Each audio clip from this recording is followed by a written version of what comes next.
నందు ప్రియ సహోదరి సహోదరులకు ఈ కార్యక్రమాన్ని చూస్తున్నటువంటి ప్రతి ఒక్కరికి కూడా క్రీస్తు ప్రభు పేరట మీకు శుభాభివందనాలు తెలియజేస్తున్నాను. వాక్య భాగాన్ని చదువుకుందాం. పరిశుద్ధుడైనటువంటి మార్కు రాసిన సువార్త 14వ అధ్యాయము 72వ వచనాన్ని చదువుతున్నాను.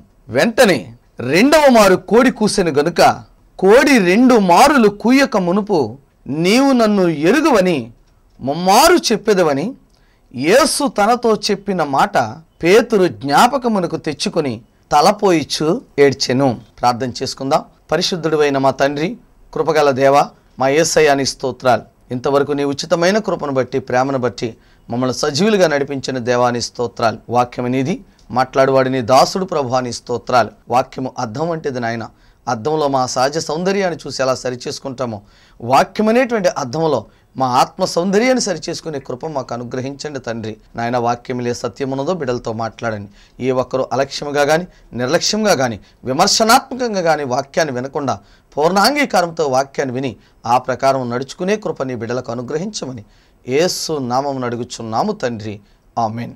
ప్రియ సహోదరి సహోదరులకు క్రీస్తు ప్రభు పేరట మీకు ప్రత్యేకమైనటువంటి వందనాలు తెలియజేస్తున్నాను.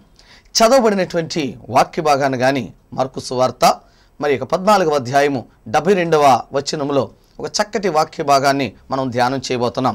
వెంటనే రెండవ మారు కోడి కూసెను గనుక కోడి 2 మారులు కూయక మునుపు నీవు నన్ను ఎరుగనని ముమ్మారు చెప్పెదవని యేసు తనతో చెప్పిన మాట పేతురుకు జ్ఞాపకముకు తెచ్చుకొని తలపోయిచ్చు ఏడ్చెను.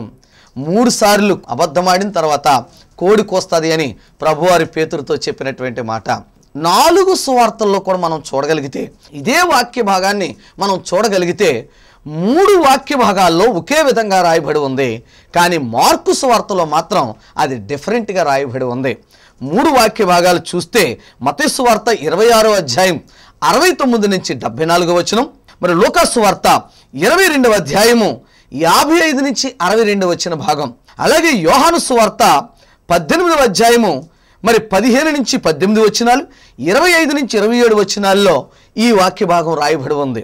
అయితే మార్కు సువార్తలో మాత్రం ఈ 3 సువార్తలలో కోడి ముమ్మారు నువ్వు అబద్ధమాడిన తరువాతే కోడికి వస్తుంది అని తెలియచేశాడు.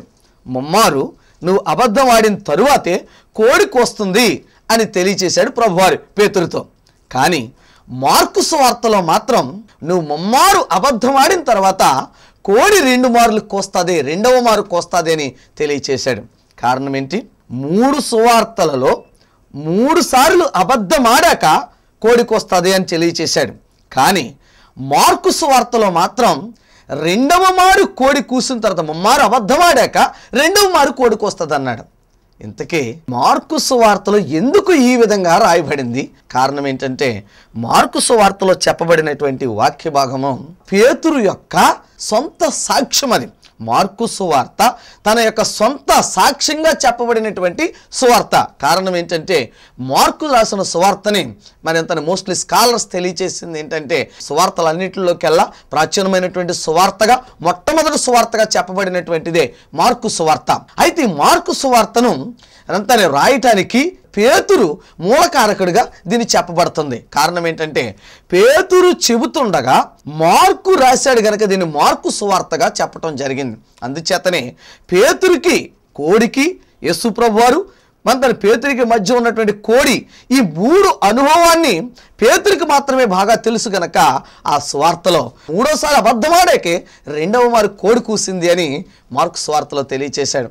మీకు అనుమానం రావచ్చు, మార్కుకి పేతురికి సంబంధం ఏంటి ఈ స్వార్థ రాయటానికని మీకు అనుమానం కలగొచ్చు. వింటున్నటువంటి సహోదరి సహోదరుడా, ఎందుచేతనంటే ఈ మార్కు సువార్త రాసినటువంటి మార్కు అని పేరు గల యోహాను, మార్కు అని పేరు గల యోహాను ఇతడు బర్నబా యొక్క మేనల్లుడు. యేసుక్రీస్తు ప్రభువారు పస్కా విందు చేసినటువంటి ఆ ఇల్లే బర్నబా గారి యొక్క అక్కగారి ఇల్లు. ఆ అక్కగారి ఇంట్లో ఉన్నటువంటి ఆ పిల్లవాడే మార్కు అని పిలువబడేటువంటి యోహానుని బర్నబా మేనల్లుడు. మీకు ఇంకా బాగా జ్ఞాపకానికి వచ్చేటువంటి మాట తెలియచేస్తున్నాను. యేసు ప్రభువారిని అంతని శిష్యులతోటి చెప్తున్నప్పుడు పస్కా విందు ఏర్పాటు చేయడానికి పలానా ఇంటికాడ ఏర్పాటు చేయండి అని అన్నప్పుడు ఎక్కడ ప్రభువా అని వారు అడిగినప్పుడు అంతని కుండతో నీళ్లు మోసుకుని వెళ్ళిపోతున్నటువంటి యవనస్తుడు మీకు కనిపిస్తాడు అని అతను వెంట వెళ్ళండి అని అన్నాడు. యాక్చువల్గా కొండతోటి నీళ్లు మోసుకుంటూ వెళ్ళిపోతున్నటువంటి యవనస్తుడు అని ఎందుకు తనకు ప్రత్యేకంగా చెప్పడం జరిగింది అని అంటే ఇజ్రాయెల్ దేశంలో మగవాళ్ళంతా కూడా తోలు తిత్తులతో నీళ్లు మోస్తారు, స్త్రీలు మాత్రం కొండలతో నీళ్లు మోస్తారు. కనుకనే తోలు తిత్తులతో నీళ్లు మోసేటువంటి వాళ్ళని ఐడెంటిఫై చేయలేరు, కానీ తోలు తిత్తుల మధ్య కొండతో నీళ్లు మోసేటువంటి వ్యక్తిని ఐడెంటిఫై చేయొచ్చు. కాబట్టి కొండతో నీళ్లు మోసుకెళ్తున్నటువంటి వ్యక్తిని వెనక మీరు వెళ్ళండి అని తెలియచేశాడు. ఆ కొండతో నీళ్లు మోసుకెళ్తున్నటువంటి అబ్బాయే మార్కు అని పేరు కలిగినటువంటి యోహాను. ఈ మార్కు మా బర్నబా మేనల్లుడైతే, ఈ బర్నబా పౌలు, అపోస్తలుడైన పౌలు మిషనరీ జర్నీలో మనంతా స్వార్థ ప్రకటించడానికి వెళ్ళేటప్పుడు బర్నబా మేనల్లుడైనటువంటి ఈ మార్కును వెంట పెట్టుకుని వెళ్ళారు. మధ్యదారిలోకి వెళ్ళిన తర్వాత మార్కు అనేటువంటి ఈ యొక్క అబ్బాయి తన యొక్క మేనమామదైనటువంటి బర్నబాతోటి నా తల్లిని చూడాలి అనిపిస్తుందని నేను వెనక్కి తిరిగి వెళతాను అని అన్నాడు. వెనక్కి తిరిగి వెళతానన్నప్పుడు పౌలుకి, బర్నబాకి ఈ మార్కు అనేటువంటి ఈ యొక్క అబ్బాయి విషయంలో చాలా విపరీతమైనటువంటి వాదన జరిగింది. ఎందుకంటే ఒకసారి కాడి మీద చేయి పెట్టి వెనక్కి తిరిగి చూడకూడదు కనుక మీ మేనల్లుడు మనతో వస్తూ మరలా నేను ఇంటికి తిరిగి వెళతాను అనేటువంటిది మంచిది కాదన్నప్పుడు బర్నబాకి పౌలుకి మధ్య విపరీతమైనటువంటి వాదన జరిగినట్లుగా మనం చూడగలం. అప్పుడు బర్నబా తన మేనల్లుడిని తీసుకుని పౌలును విడిచిపెట్టి వెనక్కి తిరిగి వచ్చేశాడు. అయితే పౌలు శీలను వెంట పెట్టుకుని ప్రభు కృపలో ముందుకు వెళ్ళిపోయాడు. అప్పుడు బర్నబా నుంచి మా మేనల్లుడు మార్కుతోటి వెనక్కి వచ్చేసిన తర్వాత పేతురుకి పౌలుకి చాలాసార్లు, ఎందుకనంటే ఇద్దరి మధ్య కూడా అనేకమైన చోట్ల విపరీతమైనటువంటి ఇద్దరికి ఎప్పటికప్పుడు వాదోపవాదాలు, పేతురికి పౌలుకి వాదోపవాదాలు. ఎందుకంటే 1 కొరింథీ పత్రిక 9వ అధ్యాయం అంతా కూడా అదే, నేను స్వతంత్రుడు కానా, నేను అపోస్తలుడు కానా అని క్వశ్చన్ చేసుకునే ప్రతిదీ కూడా పేతురు పౌలును విమర్శించినటువంటి విధానమే. కనుక పేతురికి పౌలుకి ఇటువంటి విమర్శల మధ్య ఉన్నప్పుడు ఈ యొక్క బర్నబా తన మేనల్లుడైనటువంటి మార్కుని పేతురు దగ్గరికి పంపించటం వలన పేతురు చెబుతుండగా వ్రాసిన సువార్తగా దీన్ని మార్కు సువార్తగా తెలియచేయటం జరిగింది. అందుకని మార్కు సువార్త అంతా కూడా పేతురు తన ఎక్స్పీరియన్స్ని, ఆ యొక్క యేసు ప్రభుతో తనకున్నటువంటి ఆ యొక్క 3.5 సంవత్సరాల అనుభవాన్ని తెలియచేసినటువంటి సువార్త. అందుచేతనే మిగతా 3 సువార్తల్లో ఎక్కడా కూడా కోడి 2వ మారు కూసింది అని తెలియచేయడం, కానీ మార్కు సువార్తలో మాత్రమే కోడి 3వసారి అబద్ధం ఆడాక 2వ మారు కోడి కూసింది అని తెలియచేస్తాడు. సరే, కోడి 2 సార్లు కూసినా, ఒక్కసారి కూసినా, కోడి ముమ్మారు అబద్ధం ఆడిన తర్వాత కోడి కూసింది అనేది సత్యం. అయితే ముమ్మారు అబద్ధం ఆడిన తర్వాత కోడి కూయటానికి, ఈ 3 సార్లు అబద్ధం ఆడటానికి, ఈ కోడి కూయటానికి మధ్య ఉన్నటువంటి ఆ సంబంధం ఏంటి అనేది తెలుసుకోవాలి అని అంటే 3 సార్లు ఆ రాత్రి అబద్ధం ఆడాడు, 3 సార్లు అబద్ధం ఆడాడు. అయితే కోడి కూసింది. మనం చాలాసార్లు యాక్చువల్గా కోడి కూసినప్పుడు మనకి చాలా పల్లెటూరులో, ఈరోజు సిటీస్లో అయితే కోళ్ళు లేవు. కోడి అనేది అలారానికి సాదృశ్యం. ఎందుకంటే ఒక గడియారం అలారం పెట్టుకుంటాం, 5 గంటలకో 4 గంటలకో తిరిగి లేచి చదువుకోవటానికి అలారం పెట్టుకుంటాం. అలాగా పల్లెటూరు సిటీస్లో అయితే అలారం పెట్టుకుంటాం. కానీ పల్లెటూరులో ఇప్పటికి కూడా కోడి కూసింది అని అంటే తెల్లవారిపోయింది కనుక లేచి మనం తెల్లవారింది, లేచి మన పనులు మనం కొనసాగాలి అనేటువంటిది ఇప్పటికి ఇంకా కూడా పల్లెటూరులో ఉన్నటువంటి ఆచారం. కనుక కోడి అలారానికి సాదృశ్యం. కోడి కూసింది అని అంటే తెల్లవారింది అని. మరి పేతురు జీవితంలో ఆ రాత్రంతా చీకటే నడిచింది. పేతురు జీవితంలో ఆ రాత్రంతా చీకటే నడిచింది. 3 సార్లు అబద్ధమాడాక కోడి 2వసారి కూసింది. కోడి 2వసారి కూసింది అని అంటే అలారం మోగింది. అలారం మోగింది అని అంటే ఆ రాత్రంతా పేతురు చీకట్లోనే ఉండి అబద్ధమాడాడు. ఇప్పుడు ఆ రాత్రంతా చీకట్లో ఉండి అబద్ధమాడినటువంటి పేతురు కోడి ఎప్పుడైతే కూసిందో అతని జీవితంలోకి తెల్లవారింది, వెలుగొచ్చింది. అంటే కోడి అనేటువంటి అలారం ద్వారా పేతురు మేల్కొల్పబడ్డాడు అంటే కోడి అనే అలారం ద్వారా అతనిలోకి వెలుగు ప్రవేశించింది. వెలుగు ప్రవేశించిందంటే ఆ రాత్రంతా చీకట్లోనే ఉన్నాడు.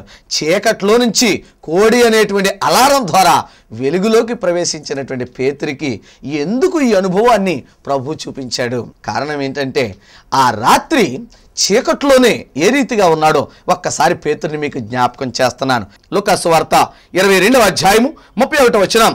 సీమోను, సీమోను, ఇదిగో సాతాను మిమ్మును పట్టి గోధుమల వలె జల్లించుటకు మిమ్మును కోరికను గాని, అంటే సాతాను మిమ్మును పట్టి గోధుమల వలె జల్లించుటకు మిమ్మును కోరుకొనును గాని నీ నమ్మిక తప్పిపోకుండానట్లు నేను నీ కొరకు వేడుకొంటిని. నీ నమ్మిక తప్పిపోకుండానట్లు నేను నీ కొరకు వేడుకొంటిని. ఎక్కడ వేడుకున్నాడు? ఆ మాట చూడండి. అదే మార్కు సువార్త 14:37 మరలా ఆయన వచ్చి వారు నిద్రించుట చూచి, గెత్సేమనే తోటలో జరుగుతున్నటువంటిది, సిమోనా సిమోనా, ఇదిగో సాతాను మిమ్మల్ని పట్టి గోధుమల వలె జలించుటకు మిమ్మల్ని కోరుకొనిను గాని నీ నమ్మిక తప్పిపోకుండానట్లు నేను నీ కొరకు వేడుకొంటిని. నీ మనస్సు తిరిగిన తరువాత నీ సహోదరులను స్థిరపరచుమని చెప్పాను. పేతురు విషయంలో ప్రభు ఆ రీతిగా చెప్పడం జరిగింది. ఈ ఆకను యేసు ప్రభు వారు ఆ రాత్రంతా కూడా తను ప్రార్థన చేస్తూ తన పేతురు దగ్గరికి వచ్చి అంటున్నాడు, సిమోనా, నిద్రించుచున్నావా? ఒక్క గడి అయినా నువ్వు మేలుకొని ఉండలేవా? మీరు శోధనలో ప్రవేశించుకున్నట్లు మెలకువగా ఉండి ప్రార్థన చేయి. ఆత్మ సిద్ధమే గాని శరీరము బలహీనమని పేతురుతో చెప్పి తిరిగిపోయి ఇంతకు ముందు పలికిన మాటలనే పలుకుచూ ప్రార్థించాను. ఆయన తిరిగి వచ్చి చూడగా వారు నిద్రించుచుండిరి. ఏలయనగా వారి కన్నులు భారముగా ఉండెను. ఆయనకేమి ఉత్తరం ఇవ్వాలనో వారికి తోచలేదు. 41 ఆయన మూడవసారి వచ్చి, అంటే ఒకసారి వచ్చాడు ప్రార్థన చేయమన్నాడు, మళ్ళా నిద్రపోయారు. రెండవసారి వచ్చాడు ప్రార్థన చేయమన్నాడు, మళ్ళా నిద్రపోయారు. మళ్ళీ మూడవసారి వచ్చేటప్పటికి ఇంకా నిద్రపోతానే ఉన్నారు. మూడవ మారు వచ్చేటప్పుడు కూడా నిద్రపోతానే ఉన్నారు. కనుకనే 3 అనేటువంటి దానితోటే పేతురుని ఆ యొక్క 3 సార్లు అబద్ధం, ఈ 3 అనేటువంటిది పేతురికి జ్ఞాపకం రావాలి. అందుకనే ఆయన్ని యోహాను సువార్తలో కూడా సముద్రంలోంచి పేతురు చేపలు తీసుకుని బయటకు వచ్చేటప్పుడు కూడా ప్రభువారు అడుగుతాడు, పేతురు నువ్వు నన్ను ప్రేమిస్తున్నావా? పేతురు నువ్వు నన్ను ప్రేమిస్తున్నావా? పేతురు నువ్వు నన్ను ప్రేమిస్తున్నావా? 3 సార్లు పేతురు నన్ను ప్రేమిస్తున్నావు అని అంటానికి కారణం 3 సార్లు అబద్ధం ఆడటానికే. 3 సార్లు ప్రార్థన చేయమని ప్రభు చెప్పినప్పుడు ఆ రాత్రంతా కూడా 3 సార్లు ప్రార్థన చేస్తుంటే అతడు సాతానుని గెలిచేవాడు. 3 సార్లు ప్రార్థన చేస్తుంటే ఆ రాత్రి 3 సార్లు అబద్ధం ఆడేవాడు కాదు. కారణం ఏంటంటే పేతురు 3 సార్లు అబద్ధం ఆడటానికి గల కారణం అతని బలహీనత, అతని భయం. ఈ 2 కారణాలు. సాతానుడు ఎప్పటికప్పుడు మనల్ని ప్రభువుకు దూరం చేయడానికి ప్రయత్నం చేస్తాడు. మనం ఎప్పుడు బలహీనమైపోతుంటామో సాతానుడు ఏం చేస్తుంటాడంటే బలహీనమైనటువంటి మనల మీద ప్రయోగం చేస్తూ ప్రభువుకు మనల్ని దూరం చేస్తూ ఉంటాడు. అందుచేతనే బలహీనత, భయము ఈ 2 పేతురులో ఉన్నాయి. కనుకనే అతడు ఆ రాత్రి 3 సార్లు ప్రభువు కొరకు ప్రార్థన చేస్తుంటే 3 సార్లు ప్రార్థన చేస్తుంటే 3 సార్లు అబద్ధం చెప్పాల్సినంత అవసరము వచ్చుండేది కాదు. దాన్ని జ్ఞాపకము తెచ్చుకొని అతడు పశ్చాత్తాప్తుడై ఏడ్చెను. ప్రియ సహోదరి సహోదరుడా, ఒక్కసారి నిన్ను ఆలోచన చేసుకో. పేతురు ద్వారా ప్రభు నీతోటే మాట్లాడుతున్నాడు. ఈ 2 విషయాల్లో కూడా తన సాతానుడు ఏం చేస్తుంటాడంటే నిన్ను లోబరి చేసుకుంటూ ఉంటాడు, నిన్ను ప్రభువుకి చేరనివ్వడు. నీ బలహీనత, నీ భయం పోవాలి అని అంటే నువ్వు ప్రార్థన చేయాలి. కేవలము ప్రార్థన వలన మాత్రమే అది సాధ్యం. కనుక ప్రార్థన ఉంటే నీలో బలహీనత ఉండదు, భయము ఉండదు. కానీ ఈ రోజుని నువ్వు బలహీనుడివి, నువ్వు సాతానుడికి భయపడుతున్నావంటే, నువ్వు సాతానుడికి బలహీనతకు గురైపోతున్నావు అంటే కారణం ఏంటో తెలుసా? నువ్వు ప్రార్థన చేయలేకపోతున్నావు. కనుకనే నీ ప్రార్థనలో బలము లేదు. కనుకనే సాతానుడు నిన్ను బలహీనపరిచేస్తున్నాడు. కనుక ఒక్కసారి ఆలోచన చేసుకో. నువ్వు ఎంత బలమైన ప్రార్థన చేస్తావో, ఎంత బలంగా ప్రభు సన్నిధిలో ప్రార్థనలో నిలబడి ఉంటావో సాతానుడు నీ దగ్గరికి చేరడు. నిన్ను చూసి సాతానుడు భయపడతాడు, నిన్ను చూసి సాతానుడు భయపడతాడు. ఒక్కసారి ఆలోచన చేసుకో. కోడి అనేటువంటి అలారం ఎప్పుడైతే కూసిందో వెంటనే అతడు పశ్చాత్తాప్తుడయ్యాడు. పశ్చాత్తాప్తుడయ్యాడు అంటే అతనిలోకి చీకట్లో నుంచి వెలుగులోనికి వచ్చాడు. అతను మేల్కొల్పబడ్డాడు. అలారం ఎలాగా వెంటనే మేల్కొల్పుతుందో వ్యక్తిని, అలారం మోగి వ్యక్తిని ఎలా మేల్కొల్పుతుందో కోడి కోతే అలారమై అబద్ధంలో నుంచి మేల్కొల్పి అతనికి సత్యాన్ని చూపించింది, నిజాన్ని చూపించింది. ఆ సత్యము నిజము ఎప్పుడైతే పేతురు కళ్ళకు కనబడినాయో అతడు పశ్చాత్తాప్తుడై ఏడ్చాడు. ప్రియ సహోదరి సహోదరుడా, నిజమే. అయితే ఒక్క మాటను మీకు ఇక్కడ జ్ఞాపకం చేయాలని నేను ఆశపడుతున్నాను. నిజంగా కూసింది కోడేనా, లేక పావురం కూసిందా, లేక గొవ్వ కూసిందా? ఒక్కసారి ఆలోచన చేయి. ఇజ్రాయేల్ దేశంలో వాళ్ళ కోళ్ళని పెంచరు. కారణం ఏంటంటే కోడి అపవిత్రమైన పక్షికి సాదృశ్యం. కనుక ఇజ్రాయేలీలు కానీ యూదులు కానీ వారు కోళ్లను పెంచరు. అయితే మరి కోళ్ళను పెంచకపోతే మరి కోడి ఎందుకు వచ్చింది అక్కడికి? కారణం ఏంటంటే రోమన్ సైనికులు వారు ఏ దేశానికి వెళ్ళినా, ఎక్కడికి వెళ్ళినా రోమన్ సైనికుల వెంట కోడి ఉంటుంది. కారణం ఏంటంటే కోడి అనేటువంటిది అలారానికి సాదృశ్యం, మేలుకొలుపుకు సాదృశ్యం.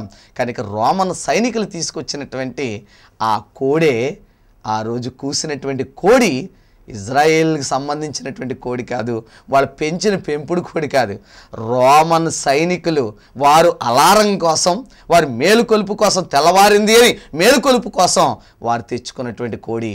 కనుకనే చాలామందికి అనుమానం రావచ్చు, కోడి ఇజ్రాయేల్ పెంచరు కదా, అటువంటిప్పుడు కోడి అక్కడ ఎలా కూసింది అని. రోమన్ సైనికులు తీసుకొచ్చినటువంటి కోడి అది అలారంగా ఉపయోగించుకున్నాడు. ప్రియులారా, ఆలోచన చేయి.